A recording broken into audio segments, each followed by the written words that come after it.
OLED도 충격. 결국 중국에 졌다. OLED라는 것은요, LCD, 액정 표시 장치에 이은 차세대 디스플레이라고 이야기하거든요. OLED 이러면 유기 발광 다이오드라고 이야기할 수 있고요.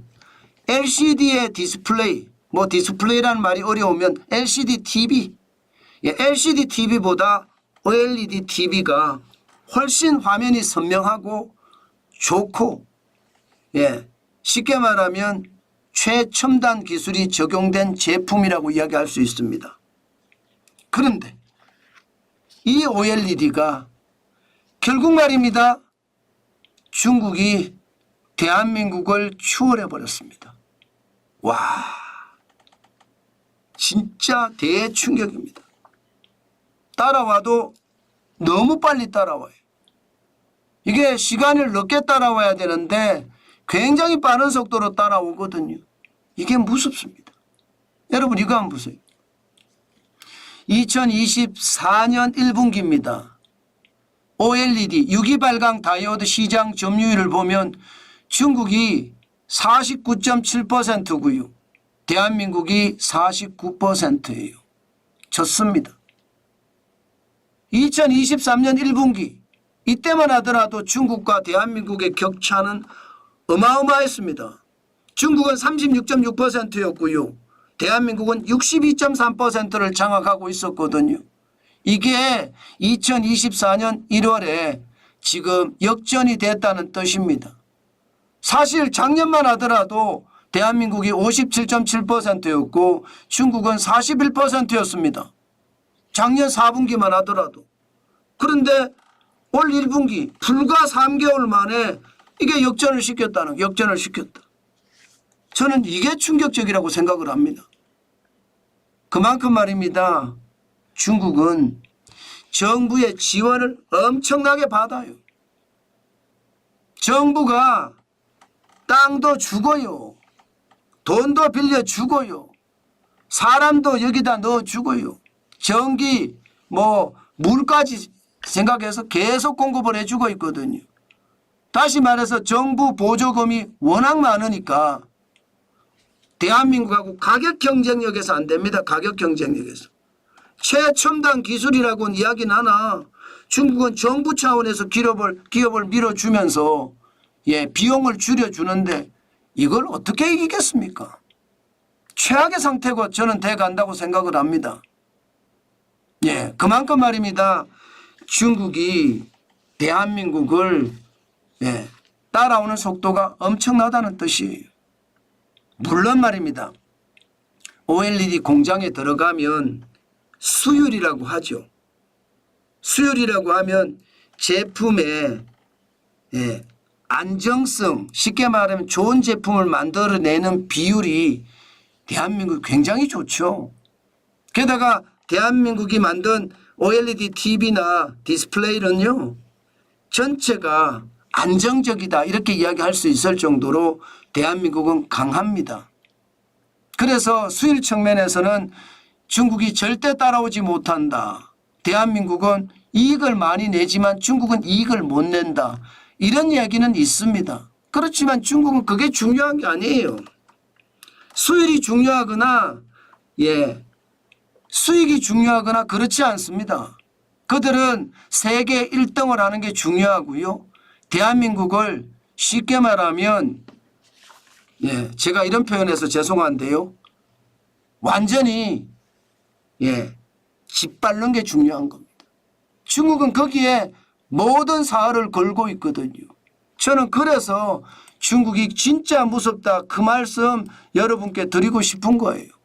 어떻게 짓밟았느냐. 지금 우리도 말입니다. 엄청나게 짓밟혀 왔거든요. 여러분 보세요. 이건 LCD입니다. 액정 표시장치 TV라고 생각을 하시면 편합니다. 2017년까지만 하더라도 대한민국이 30.6%, 중국은 29.2%로 대한민국이 앞섰습니다. 그러다가 2018년이 지나고 2019년에 확실히 역전이 됐어요. 중국은 37.2%고요. 대한민국은 25.8%였습니다. 이것이 말입니다. 이것이 2021년에 50.8%에 14.4%로 격차를 확 벌리더니 2024년 작년에는요. 대한민국이 LCD 디스플레이를 포기를 했어요. 우리는 3.4%밖에 시장의 점유율이 안 돼요. 중국은 67.3%고요. 난리도 아니죠. 중국이 시장을 완전히 석권했다는 뜻이에요. 석권. LCD에서는. 우리는 LCD가 이미 끝장 난 겁니다. 그런데 OLED 시장에서도 이런 현상이 벌어지니까 와, 지금 시장은요. 굉장히 긴장을 하면서 삼성이든 LG든 이게 어떻게 하면 살아남을 것인가 거기에 대해서 진짜 고민을 많이 합니다. 저는 이런 차원이라면 정부가 중국처럼은 아니다고 하더라도 기업을 위해서 저는 지원을 해줘야 된다고 생각을 합니다. 지금 기업은 어떻게 하든 중국을 이기기 위해서 OLED TV는 저전력을 쓴다. 전기를 적게 쓰는 차세대 OLED TV를 지금 개발도 하고 있고요. 또한 말입니다. 이게 OLED TV가 접힌다든가 아니면 테크니컬하게 만들 수 있는 그런 첨단 기술을 적용하겠다. 이렇게까지는 이야기합니다. 그렇지만 그것은요. 뭐 특별한 게 아닙니다. 초격차 기술이라고 이야기하기에는 턱없이 부족합니다. 중국도 따라오는 것은 시간 문제라고 보거든요. 그렇게 생각을 하면 여러분 지금 정부가 얼마나 긴장을 해야 되는지 또 산업계가 얼마나 지금 도전을 해야 되는지 확실히 눈에 보인다고 생각을 합니다. LCD가 무너진 것처럼 OLED도 무너지면 우리는 디스플레이 시장에서 철수해야 됩니다. 지금 현재 전체 디스플레이 시장에서는요. 대한민국이 중국에게 이미 뒤졌습니다. 2023년 기준으로 디스플레이 시장 점유율은 우리나라가 33.4%고요. 중국이 47.5%입니다. 이건 말입니다. 2020년을 기점으로 해서 2020년까지만 하더라도 대한민국이 36.8%였거든요. 중국이 36.7%였고요. 20년을 기점으로 해서 2021년은 차이를 굉장히 벌렸어요. 대한민국이 33.3%, 중국은 41.3%로. 저는 한번 무너지기 시작한 기술 격차는 충분히 더 크게 무너질 수도 있다고 생각합니다. 저는 여러분 우리가 대한민국에서 만들어서 전 세계 시장에 파는 게 어렵다면 해외 전쟁기지를 활용을 해서 중국을 어떻게 하든 따돌리고 중국에 앞서가야 됩니다. 중국이 거만하게 노는 꼴을 못 보겠어요. 자기들은 하면 다 된다고 생각을 하는데 글쎄요. 대한민국을 따라올 수 있을까요? 반도체 지금 못 따라오잖아요. 결국은요. 결국은 우리 기술 훔쳐서 만들었던 건데 뭐 디스플레이만 하더라도 여러분 기억나시잖아요. 현대전자의 자회사 그죠? 그 자회사 이름이 하이디스란 자회사예요. LCD와 PDP를 만들던 회사. 그 회사 사서 몽땅 들고 갔습니다. 기술도 들고 갔고 특허도 들고 가고요. 그러면서 중국의 디스플레이 시장이 굉장히 빨리 발전을 했는데 앞으로는 그런 일이 없어야 됩니다. 지금 우리는요. 철두철미하게 아주 지독하게 기술 개발을 해서 중국과 격차를 늘리지 않는 한 우리에게는 더 큰 충격이 될 수 있다. 제가 오죽했으면 중국에 결국 졌다. 그런 말씀을 드렸을 거예요. 이게 앞으로 이거 못 지켜내잖아요. 대한민국이 끝장난다는 이야기도 틀린 말이 아닙니다. 그 정도로 어려워진다는 뜻입니다.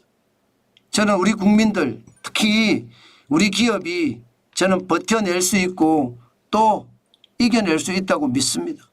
그래야 된다고 믿고요. 문제는 믿는다는 것 이것밖에 할 수 없다는 게 안타깝다 이렇게 생각합니다. 저도 최근에 TV를 바꿨거든요. TV를. 저는 당연히 국산으로 샀습니다. 최근에 TV가 뭐 옛날에 LCD를 쓰고 있었는데 좋지 않더라고요.